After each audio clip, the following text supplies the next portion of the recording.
শামিল। অনেকের ধারণা হলো কবর জিয়ারতের পর মুনাজাত পশ্চিম দিকে ফিরে করতে হয়, এ ব্যাপারে আপনার মতামত কি?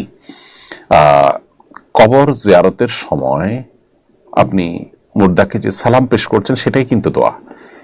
সালাম পেশ করার পর সালামুন আলাইকুম দারা কওমিন মুমিনিন ওয়া ইন্না ইনশাআল্লাহু বিকুম লালাহিকুন নাসাল্লাহু লানা ওয়া লাকুমুল আফিয়া, হে কবরবাসী তোমাদের প্রতি শান্তি বর্ষিত হোক, আমরা অচিরে তোমাদের সঙ্গে যুক্ত হব, তোমাদের এবং আমাদের উভয় শ্রেণীর মানুষের জন্য, মৃত জীবিত সকলের জন্য আল্লাহর তরফ থেকে আমরা আফিয়ত এবং প্রশান্তি কামনা করছি, এই মর্মে দোয়া নিবেদন তো আমরা করছি। এরপরও সুন্নাহসম্মত যে দোয়া, মাসনুন দোয়া, সেটা পাঠ করার পর আলাদা করে আমি মুর্দার জন্য দোয়া করতে চাই, এটা যদি আমার ইচ্ছা হয় আমি দোয়া করতে পারি।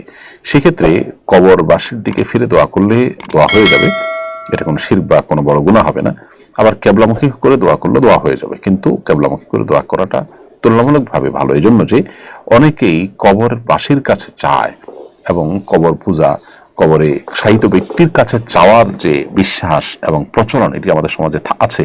অতএব বাহ্যিক দৃষ্টিকোণ থেকে আপনি তার কাছে চাচ্ছেন কিনা সেটা যেন কেউ না বোঝে, সেজন্য কেবলামুখী হয়ে দোয়া করাটা ভালো।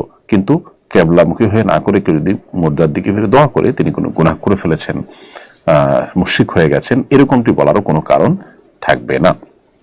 নবী করিম সাল্লাল্লাহু আলাইহি ওয়াসাল্লাম এবং তার সাহাবীরা কবরের চারপাশে একত্র হয়ে দোয়া করেছেন, এমনটি বর্ণিত আছে।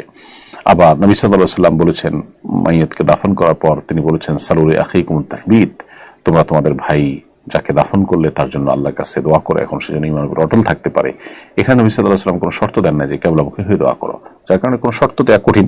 তবে মানুষ যাতে ভুল ধারণা না নেয়, সেজন্য কিবলামুখী হয়ে দোয়া করাটা উত্তম।